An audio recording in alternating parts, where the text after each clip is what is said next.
એ જ પ્રકારે હજુ એ શૃંખલામાં હવે 2024ના પરિણામો જ્યારે 4 તારીખે જાહેર થશે ત્યારે વિકાસ અને વિશ્વાસની રાજનીતિ છે એ હંમેશા અગ્રેસર રહેશે અને ભારતીય જનતા પાર્ટીમાં નરેન્દ્રભાઈ મોદીનો હાથ વધુ મજબૂત થવાનો છે. 400 પારનારો એ સંપૂર્ણપણે સફળ થશે અને ગુજરાતની તમામ બેઠકો 25 બેઠકો જે બાકી રહી હવે એ 25 બેઠકોમાં જ્વલંત વિજય થવાનો છે અને એ 4 તારીખે સાબિત થશે. હર્ષિલભાઈ, મુદ્દાઓની રાજનીતિ કેમ ભૂલાઈ? તમે જો મારા હિરેનભાઈ જે કઈ અત્યાર સુધી વાક્ય બોલ્યા એમાં નાતી જાતિ અને નરેન્દ્રભાઈ મોદી જ લાય. એમને એવું કીધું કે અમે પાછલા 10 વર્ષમાં આ કામ કર્યા, અમે આગલા 10 વર્ષની અંદર આ કામ કર્યા. હું બેન તમને એક દાખલો આપું કે ભારતીય જનતા પાર્ટીનો ચાલુ સાંસદ સભ્ય ગુજરાતનો એક પણ એવું કોલર ઊંચો કરીને નથી કહી શકતો કે 5 વર્ષની અંદર મેં આ કામ કર્યું છે, તમે મને મત આપો.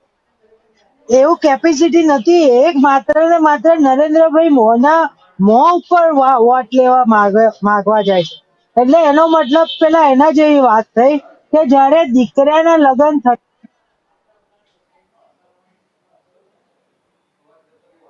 હર્ષિલભાઈ, આપનો અવાજ નથી આવી રહ્યો.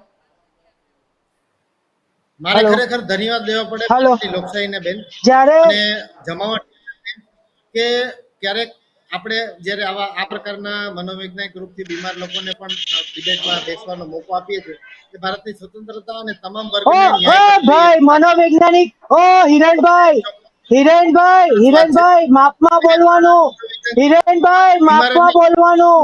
હિરેનભાઈ શબ્દ પાછા લો. બેન આ ડિબેટ અહીંયા જ બંધ કરો. આ ભાઈને બોલવાની કોઈ જાતની તમીઝ નથી, સેન્સ નથી. બેન આ બંધ કર. મારે નથી આ ડિબેટમાં ભાગ નથી લેવો. હિરેનભાઈ, હર્ષિલભાઈ, ધમકીઓ આપવાની જે પ્રથા રહી છે કોંગ્રેસની એ પ્રગટ થઈ રહી છે અત્યારે પણ એ જોઈ શકીએ છીએ અને ખરેખર જે હું કહ્યો છું એ સાબિત પણ એ પોતે જ કરી રહ્યા છે. ચલો આપ બોલો. હિરેનભાઈ, શું લાગે છે આ વખતે કહી દો વ્યક્તિગત ટાર્ગેટ ના કરે.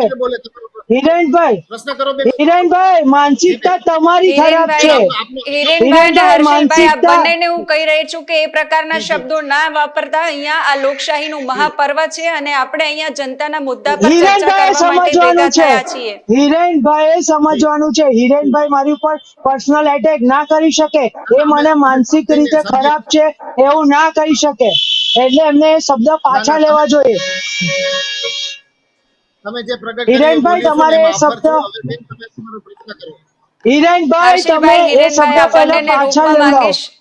આપ બંનેને રોકવા માંગીશ. હર્ષિલભાઈ, આપની પાસેથી હું એ જાણવા માંગુ છું કે શું લાગી રહ્યું છે આપને આ વખતની જે 25 બેઠકો પરની ચૂંટણી છે, ભારતીય જનતા પાર્ટી કહી રહી છે કે 25 બેઠકો પર અમે હેટ્રિક લગાવીશું, એટલે એમને જે મુદ્દાઓ આંતરિક કલહના છે કે પછી ક્ષત્રિયોના વિરોધના છે એ નથી નડી રહ્યા. તમે શું કહી રહ્યા છો? કેટલી બેઠકો કોંગ્રેસને મળી રહી છે? બેન, કોંગ્રેસ 25 માંથી 10 થી 12 બેઠકો ઉપર જીતી રહી છે. અને વાત રહી એમની આંતરિક કલહ, તો એમના આંતરિક કલહ આ વખતે ખુલીને બહાર આવ્યા છે. એમને ચાલુ સાંસદ એટલે કે રંજનબેનની ટિકિટ એક વખત જાહેર કર્યા પછી એમની ટિકિટ કાપવી પડી. એ જ રીતે સાબરકાંઠામાં પણ એમને એ જ સિચ્યુએશન ઊભી થઈ, ત્યાં પણ એમને ટિકિટો કાપવી પડી. એટલે પહેલા પોતાનું ઘર જોવે પછી બીજાના ઘરની વાત કરવા આવે. અને બીજી વાત રહી મુદ્દાથી રાજનીતિ કરે. રાજનીતિના તમે નરેન્દ્રભાઈના ભાષણો જોઈ લો. મંગળસૂત્ર, જાતિવાદ અને જ્ઞાતિવાદ સિવાય એમને કોઈ વિશે ભાષણ કર્યું નથી. એમને એવું નથી કીધું કે મેં 10 વર્ષની અંદર આટલા લોકોને રોજગારી આપી, અમે આવનારા વર્ષમાં આટલા લોકોને રોજગારી આપીશું, અમે આટલા શું કોવિડ વખતે આ સરકાર નિષ્ફળ ગઈ. આજે કોવિડ ની અંદર કેટલાય લોકો બેઘર થયા. આ કોવિડ ની અંદર કેટલાય આજે બાળકો અનાથ થાય, એની કોઈ વાત ના કરી એમ. અને માત્ર ને માત્ર ખાલી જ્ઞાતિના વોટ ઉપર તુષ્ટિકરણ કર્યું છે. લોકોને હિન્દુ મુસ્લિમ ભડકાવવાનું વાત કરી છે. સાથે સાથે તેઓએ જ્યાં ને ત્યાં જે તે નેતાઓ વિશે અનાપ શનાપ વાતો કરી છે. રાહુલજીને શહજાદા કહ્યા છે.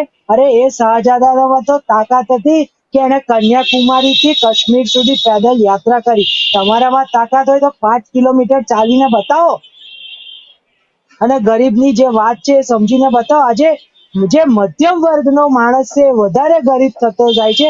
આજે એક સિમ્પલ એક સીધું ઉદાહરણ આપું બેન કે મહિને 10,000 કમાતો માણસ કેમનું ઘર ચલાવી શકે?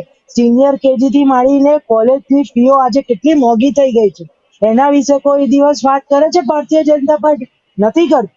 ગેસના બોટલના ભાવ આજે હજાર રૂપિયા થઈ ગયા છે. એના વિશે વાત કરે છે ભારતીય જનતા પાર્ટી? કદી નથી કરતી. તો એ જે મુદ્દાઓ છે એના ઉપર વાત નથી કરતી અને અવરી અવરી વાતો કરે છે અને લોકો ઉપર પર્સનલ ટાર્ગેટ કરી રહી છે. જી, હું આ તમને બંને કહેવા આ માંગુ છું ચર્ચામાં કે જોડાયા માટે જી હું આપને કહેવા માંગુ છું કે કદાચ તમે અમેઠી કવરેજ કરવા જાઓ અને સ્મૃતિબેન મળે તો એ સ્મૃતિબેનને કહેજો કે તમે 2014 પહેલા જે સંસદ ભવનની બહાર ગેસના બોટલા લઈને ડાન્સ કરતા હતા તો હવે ગેસના બોટલાનો ભાવ 1,000 રૂપિયા થઈ ગયો છે. તો હવે તમારી સરકારની સામે વિરોધ કરો અને મોંઘવારી ઓછી કરાવો. હું આપના માધ્યમથી કહેવા માંગુ છું. જી, હિરેનભાઈ આપ કોઈ જવાબ આપવા માંગો છો? આમ જોવો તો જવાબ ઘણો આપવો છે ને ચોક્કસ આપીશ, પરંતુ એ પહેલા એક નાનું એવું સજેશન છે. કોંગ્રેસ પાર્ટીએ હવે છે ને ક્યાંક કેવું છે કે મંદબુદ્ધિ ઉપચાર મોરચાની જરૂર છે કોંગ્રેસમાં, જેથી કરીને એ પ્રકારના લોકોની સારવાર થઈ શકે અને કોંગ્રેસમાં કંઈક ભલું થઈ શકે. ખરેખર મુદ્દાઓ આધારિત વાતચીત હિરેનભાઈ, હંમેશા ડિબેટોમાં ભારતીય જનતા પાર્ટી ભારતીય જનતા પાર્ટી મત અને જ્યારે બુદ્ધિ વાળી છે. પૂરક છે એ ખોરવાઈ જાય એ પ્રકારની જે ચર્ચાઓ કરતા લોકો છે એનાથી ક્યાંક ને ક્યાંક મુક્તિ મળી શકે સમાજને અને દર્શકોને. એ બહુ આવશ્યક વસ્તુ છે.